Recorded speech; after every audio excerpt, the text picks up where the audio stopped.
दो व्यक्ति जब निकट आते हैं तो एक दूसरे के लिए सीमाएं और मर्यादाएं निर्मित करने का प्रयत्न अवश्य करते हैं। हम यदि सारे संबंधों पर विचार करें तो देखेंगे कि इन सारे संबंधों का आधार यही सीमाएं हैं जो हम दूसरों के लिए निर्मित करते हैं। और यदि अनजाने में भी कोई अन्य व्यक्ति इन सीमाओं को तोड़ता है तो उसी क्षण हमारा हृदय क्रोध से भर जाता है। इन सीमाओं का वास्तविक रूप क्या है? क्या हमने कभी विचार किया? सीमाओं के द्वारा हम दूसरे व्यक्ति को निर्णय करने की अनुमति नहीं देते, अपना निर्णय उस व्यक्ति पर थोपते हैं, अर्थात किसी की स्वतंत्रता का अस्वीकार करते हैं।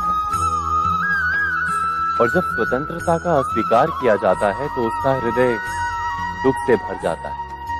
और जब वो सीमाओं को तोड़ता है तो हमारा हृदय क्रोध से भर जाता है। क्या ऐसा नहीं होता?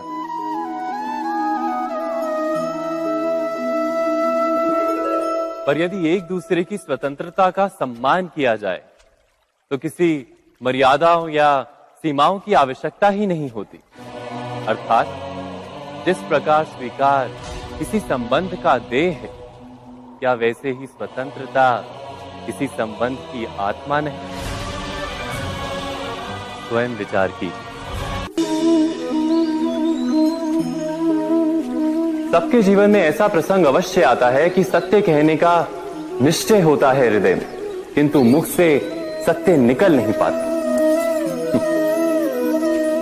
कोई भय मन को घेर लेता है।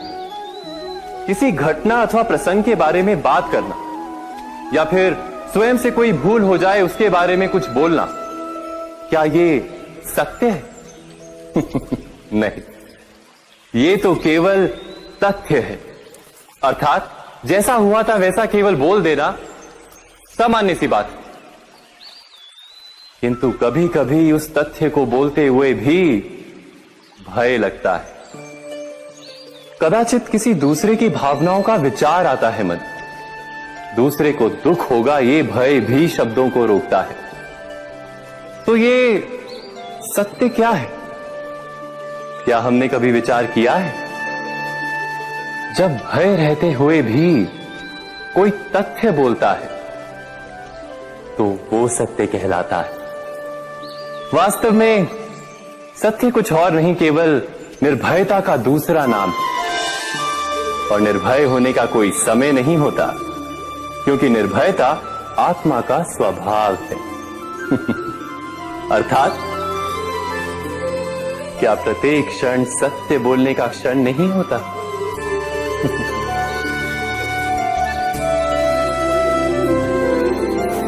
स्वयं विचार कीजिए।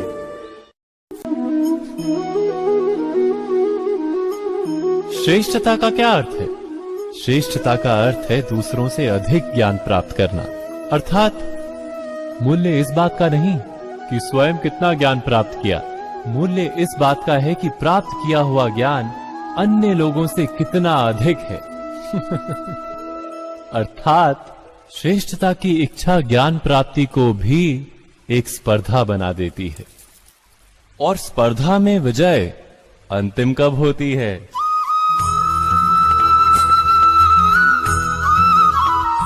कुछ समय के लिए तो श्रेष्ठ बना जा सकता है, किंतु सदा के लिए कोई श्रेष्ठ नहीं रह पाता।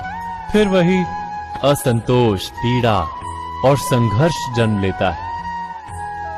किंतु श्रेष्ठ बनने के बदले यदि उत्तम बनने का प्रयत्न करें तो क्या होगा?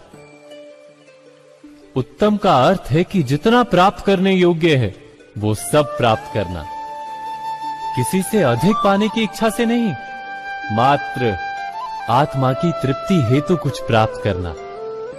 उत्तम के मार्ग पर किसी अन्य से स्पर्धा नहीं होती, स्वयं अपने आप से स्पर्धा होती है। अर्थात उत्तम बनने का प्रयत्न करने वाले को देर अबेर सारा ज्ञान प्राप्त हो जाता है, बिना प्रयत्न के ही वो श्रेष्ठ बन जाता है। किंतु जो श्रेष्ठ बनने का प्रयत्न करता है वो श्रेष्ठ बने या ना बने, उत्तम कभी नहीं बन पाता।